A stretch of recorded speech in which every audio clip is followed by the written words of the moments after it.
In October 2021, I gave Merrick Garland's Department of Justice a mountain of evidence about judicial corruption in Chicago. I've talked about it all over this page, but I just wanted to talk about one very small aspect of my report because it's one of at least two or three reports I made on people who were already publicly active targets. And the most obvious is former clerk of the court, Dorothy Brown. Dorothy Brown's term was plagued by controversy. She was implicated in a scheme where people paid cash for jobs. It was something like $10,000 to work in the office of the clerk. She was busted receiving, I think, hundreds of thousands of dollars in cash. And most notably for my case, there were already controversies about fraud in the office of the clerk.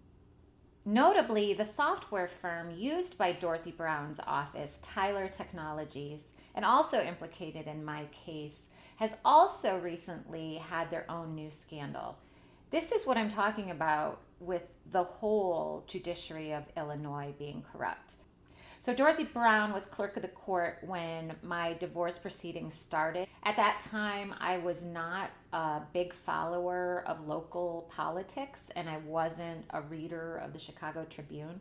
So I didn't know about Dorothy Brown's case.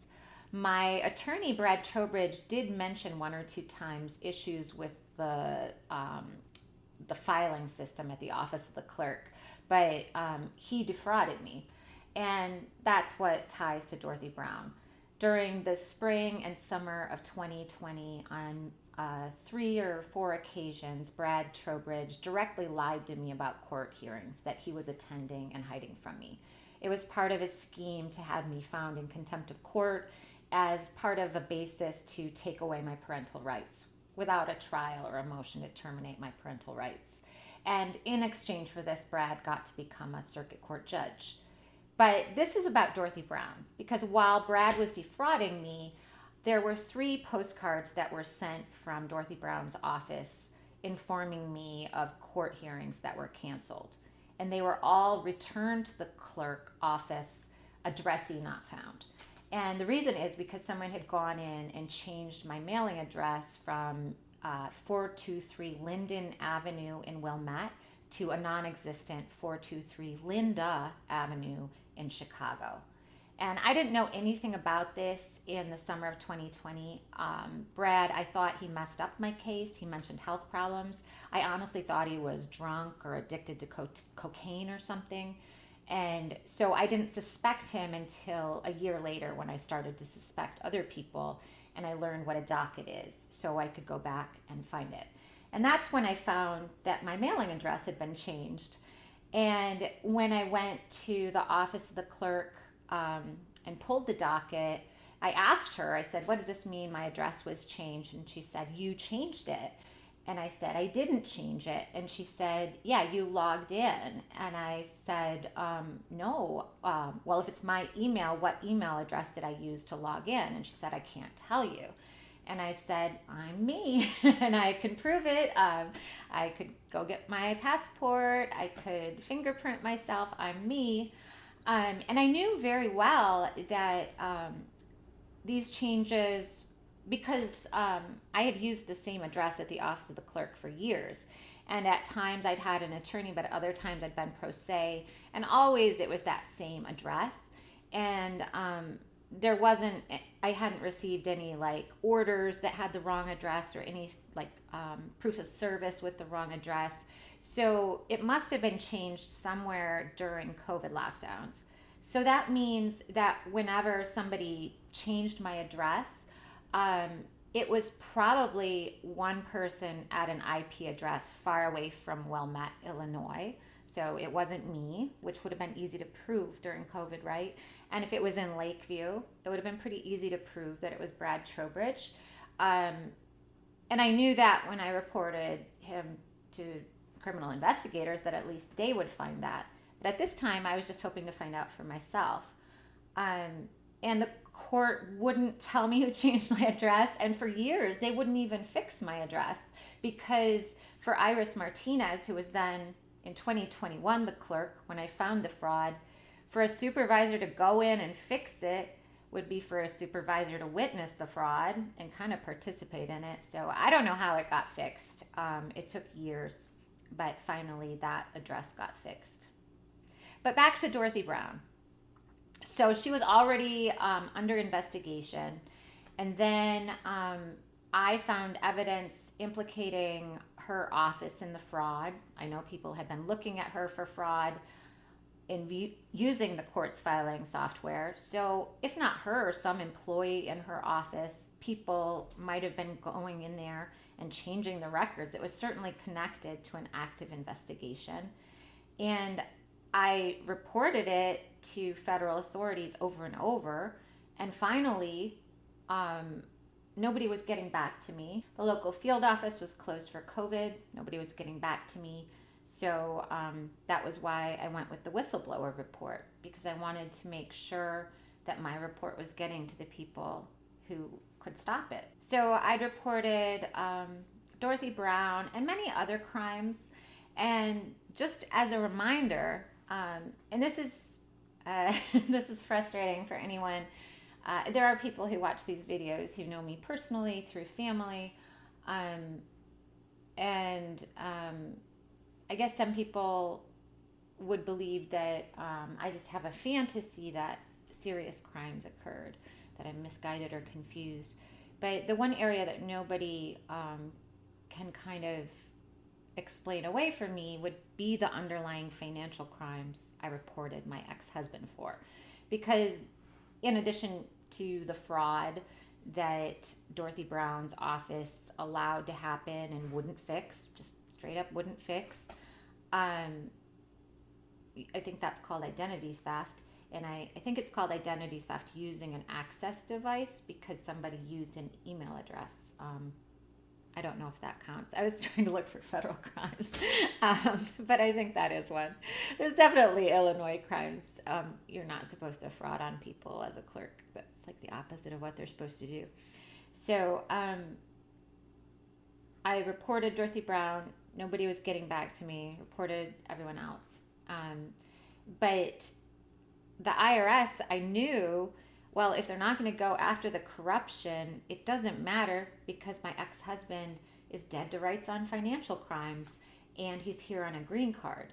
So just put a pin in the question as I finish up with Dorothy Brown. If my ex-husband's financial crimes aren't connected to a judicial corruption case, why wasn't he prosecuted for those under Garland? I get why Trump's not prosecuting because I think he's pro-white collar crime, but people keep saying that Merrick Garland was in favor of U.S. laws. So I'm just wondering why the laws in my case didn't apply during his entire administration. So I knew about Peter's tax crimes, and head counsel for Jeffries, Michael Sharp, agreed that the crimes I reported would get him indicted. And that didn't happen. Or would at least start an investigation. That did happen. I was issued whistleblower numbers. So that means that Merrick Garland's Department of Justice definitely knew everything I'd reported about Clerk Dorothy Brown, the fraud in her office, the fraud that they'd been investigating, and could have connected that to the racketeering case that was connected to my ex-husband and elected not to. I don't think it's because he didn't have evidence. I think there was a decision. My theory is that it was a political decision. I just know Merrick Garland had enough to go after Dorothy Brown. I'm just waiting for the cavalry to come in and rescue me. And I tried to get a new judge because I'm like, I'm sure, even though Chicago judges don't want me talking about dirty laundry, I'm sure if I file a motion to substitute him, Presiding Judge Dickler or whoever gets the case, they'll just want me to get a new judge so that this nonsense can stop. And even if they don't make a public show out of chastising Judge Johnson for being criminal, I just thought they'd reassign me. And so in January, I was issued my federal whistleblower numbers, and then I got my hearing assigned to Judge Matthew Lake. even at the time, I thought that was an interesting coincidence that it was somebody closely associated with Ed Burke, who was at that time under indictment for federal crimes.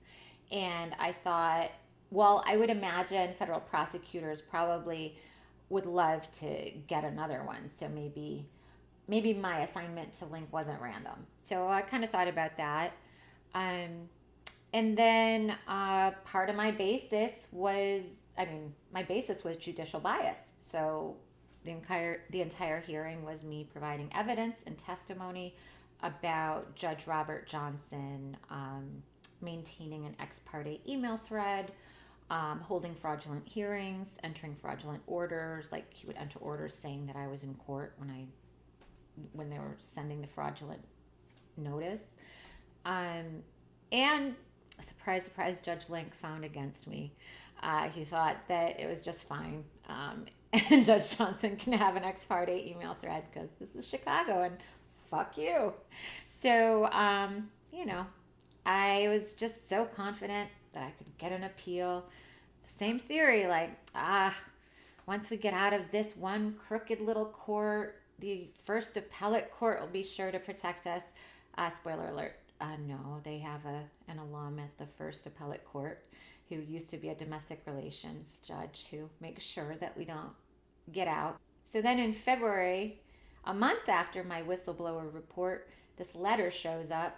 That's called the Blackman letter. That was it was pretty much my testimony, verbatim. So it was my ex-husband Peter Matt emailing a custody evaluator named Gerald Blackman. And the letter was supposedly from Dr. Blackman. It was not signed, and Dr. Blackman hasn't been seen since I became a whistleblower. But so it contained my testimony, and he said because of my testimony against Judge Johnson, I shouldn't have my children. After my whistleblower numbers were issued, I was still waiting for somebody to get me out of this court and protect my kids. So that was why I filed a federal civil rights case. And I researched at Skokie Law Library, and I learned that I could sue under what's called a color of law suit. And then, because I don't know how to do lawsuits, the way I write lawsuits is I look at cases and I just learn the pattern, and you can see the same language that people use. Like, so when you say, everyone says, I know by understanding or something that so-and-so lives here. It's like, so you use the same language. And I really tried hard because I was like, I don't know if there's plagiarism in lawsuits, but I'm going to try to steal everything from the ACLU, because I know if I did plagiarize the ACLU, they're not going to call me because the ACLU would never admit that I exist as a civil rights victim who's in family law where women can be raped by judges, and the ACLU won't call us back. Not that I'm bitter. So while I was reading these civil rights cases, I noticed one that was against a sheriff's department, and they were saying that people, in the same way at the office of the clerk, people had conspired to hide things or change someone's address so that they wouldn't get notice of court. Things like that happened to me. They were also suing under RICO, the Federal Racketeering and Corrupt Influencers Act. And I was like, well, that makes sense because I've seen all those mob movies. And if you've ever been the victim of a corrupt court where they can just destroy everything and arrest you and make you have an accident in jail in Chicago, then yeah, it does feel like RICO makes sense. And then when I started reading the federal law, I was pretty amazed because it was like, I would say it was like bingo, because I was like, oh my gosh, my case has all of these things. I was like, oh my gosh, to get a RICO case, it has to interfere with state commerce. And I'm a FINRA licensed stockbroker, and I sit in Chicago. I trade securities in New York and on nationally regulated exchanges. So to interfere with me is to interfere with interstate commerce, which you don't have in all family law or municipal corruption cases. So like, well, that's a nice coincidence. So then I read about the sheriff's department and they're using the RICO Act. I was like, so we've got interstate commerce. And I thought, oh, that's funny. Retaliation towards a federal witness, that's also a predicate act. And that's funny because I provided my testimony, I believe it was under affidavit. I don't remember. Yeah, it was under affidavit in my whistleblower report. I believe you have to do it that way. You have to attest to the truthfulness. So I did testify. I think that makes you a witness. And I was also testifying about federal crimes potentially in court to Judge Link. So I thought, well, that's interesting that these smart lawyers, like Peter's lawyer, Chris Werman, seemed pretty smart, very clean cut and athletic. And I thought it was strange that it would seemingly want to involve my federal testimony about crimes in a hearing about child custody. If I were a dirty lawyer, I would not want that written down in my client's case. So I thought that was weird, and I thought I was like Georgie Porgy pulling out plums. So yeah, I thought I cracked the case, and I drafted my federal complaint. I'm very good at writing a large volume. That's big, 300 pages, but I got a lot of stuff I said. So, and I didn't think, I'm definitely owed more than I asked for, but I didn't think I'd win pro se because I'm not crazy, contrary to what many people think. I just wanted an injunction. I knew that if I was in a lawsuit with people who were defrauding me, that I could get an injunction because I shouldn't have to go to court with them. And that is what should have happened.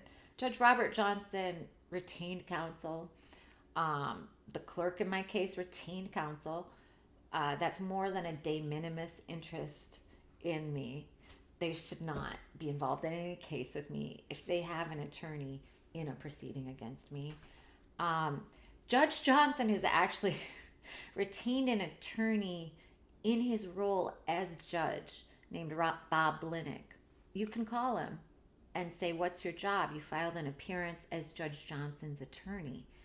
And he'll say, I'm Judge Johnson's attorney. I think he works for the Attorney General's office, maybe. And so, but he's still my judge, and that's why I haven't seen my children in 4 years. Just as I was finishing my first draft of the complaint, which was 300 pages and it included everything, not just the one on the clerk, I had gotten an email and found out my ex-husband was trying to terminate my parental rights. And I was really hopeful because I had my whistleblower numbers from a couple months earlier. I was just certain any day now people would be arrested and I wouldn't have to worry about my kids. But I wrote to the judge. It was eventually assigned to a Reagan appointee named Charles Norval from DuPage County. I wrote to ask him, I told him that I was worried my ex-husband would hurt me and my children and ask him to protect us. And I found an email for an assistant attorney from the Northern District. So I used that same email format to CC John Lausch, and that attorney I'd found, figure, random federal attorney, why not? And emailed the judge. And I emailed again to John Lausch and this attorney, asking them to please protect my family. What I meant by that was to arrest my ex-husband so that he wouldn't hurt my kids. And but that was when I never left the house without a lot of U.S. Marshals, and my children and everyone saw planes and people, and it's unusual, so people don't believe me. So my first attempt didn't work. Nobody recused themselves. I wasn't substituted. I didn't get far enough to have a hearing on a motion for a preliminary injunction. Judge Norgal said that it looked like there were things with merit in my case, but it was too much. It was a blunderbuss, I think he said. Like I said, I've read a lot. And so he dismissed it without prejudice. So I decided to just focus in on the clerk because I had such very specific issues with the clerk. And at this point, I've been trying for like 6 months, and Iris Martinez wouldn't change my email address. And I feel like if in an American court in 2022, you can't expect that an elected clerk will make sure that your email address, when it's been fraudulently changed within like 6 months, I think it's reasonable that the clerk should fix it within 6 months. I think if they haven't, then they're doing the fraud. So I think Iris Martinez, I think I had a right to sue her. She should have changed my address. But again, it was dismissed without prejudice. But then here's something interesting. Judge Norgal retired, and I was waiting on this other motion, and I didn't hear what happened, but he was retired and my case was assigned to somebody. I believe before I found out it had been, I thought it had been 2 weeks, at least a week. And then I saw that my case was assigned to somebody named Jorge Alonso. And I noticed the last name Alonso. I was like, well, there's probably a Latino bar association. And I knew that Judge Dickler is Cuban American, Presiding Judge Grace Dickler, who presided over this very corrupt division. So is most certainly a very corrupt woman herself. I'm fine saying that. You can sue me, Grace. So she's Cuban American, and I thought that, I wonder if she's in any organizations or events with pictures with Jorge Alonso. So, but I didn't have to look that hard because Jorge Alonso used to work for her, and his wife Diana was a judge working for Grace Dickler while I was suing Grace Dickler personally and in her role as an executive. And Judge Alonso and his clerks, they received the complaint, and he forgot to recuse himself. And so I filed a motion to substitute him. And in my 10 years of litigation in Illinois, like hundreds of proceedings, I've never prevailed on any motion except for my motion to substitute a federal judge, which is kind of funny because I'm a crazy lady, not a lawyer. So I feel like if a crazy non-lawyer knows to substitute Judge Alonso, don't you think Judge Alonso should have known that? And then I think he definitely should have known that because right after he forgot to substitute himself, Grace Dickler abruptly resigned and nobody explained why. And I think it's because while she was under federal surveillance, because I provided testimony about her, she called Judge Alonso. But maybe not. You should ask her. So, and that was when I got worried that my case was about people bigger than I wanted to have involved in my life. I just wanted out of this court. I didn't want to be bait and sting to catch politicians. I didn't want to be making YouTubes saying that sentence and having strangers think I have delusions of grandeur. I didn't want those things in my life. I'm somebody who I've always just believed in systems.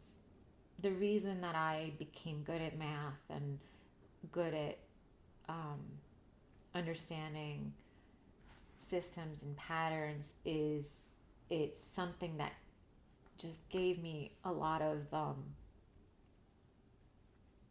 security in this world. You know, I grew up in a very unsafe environment. I grew up very poor with a lot of violence, but numbers and rules, institutions were pretty reliable until this happened to me. So it just makes me act like a dum-dum, and I just trust people. I trust that, okay, well, if not this judge, the appellate court, if not, somebody will do the right thing. And I had to believe that the Democratic administration would save me because I didn't know who else would. And I still don't.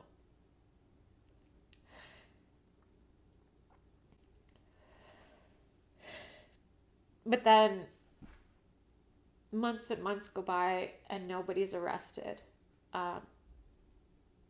And nobody stops these people from destroying my life and taking my children.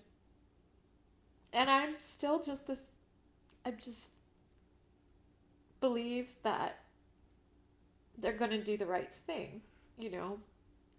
Because I think if nothing else, they'll just arrest my ex-husband for tax crimes, and, you know, maybe they weren't able to make the judicial corruption case. So as it got into 2024, I was living in Asheville, and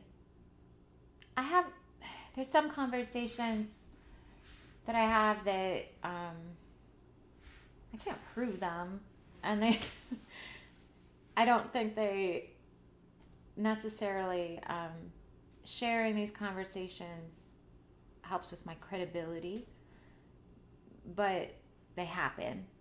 Sometimes I meet people. I'm curious. I'm always trying to make sense of a very odd situation.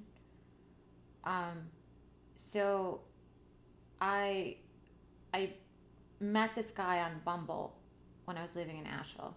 I was chatting with him. I hadn't met him. And he was living in Knoxville. I've met a few people like this that I was curious to meet, that people that reach out to me. So his name is Steven. He was a federal contractor. I meet a lot of federal contractors and Navy SEALs. I meet a lot of people, but yeah, so, you know, and I was chatting. He was very proactive, which I appreciate. He's like, I'll book you a hotel, send you some cash, come have dinner with me in Knoxville. She's like, okay, nothing to lose. I've never seen Knoxville. And so I drove up there and we had dinner. It was a nice dinner, and he told me about his contracting assignments abroad, a little bit. I'm not the type of person who wants to know about people's international contracting assignments at all. And I want to forget if I ever learn anything. He was also a whistleblower. He had provided testimony about a federal agency, and his life was destroyed. And so he wanted to talk about not dying, because people know how hard that is sometimes.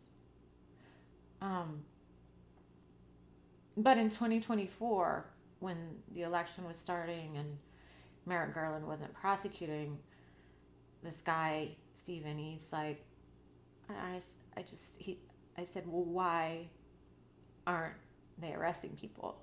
And of course he said he didn't know anything about my case. But he said to me, you're smart. What do you think? And I guess if I'd really thought about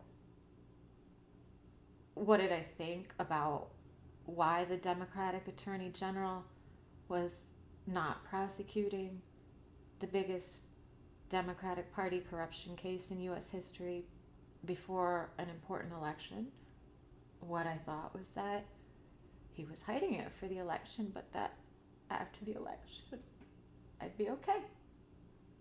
And I wasn't. I guess my point is I've had enough conversations like that to understand that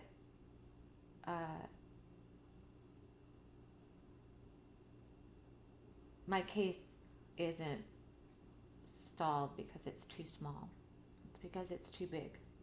And I don't know what to do about that.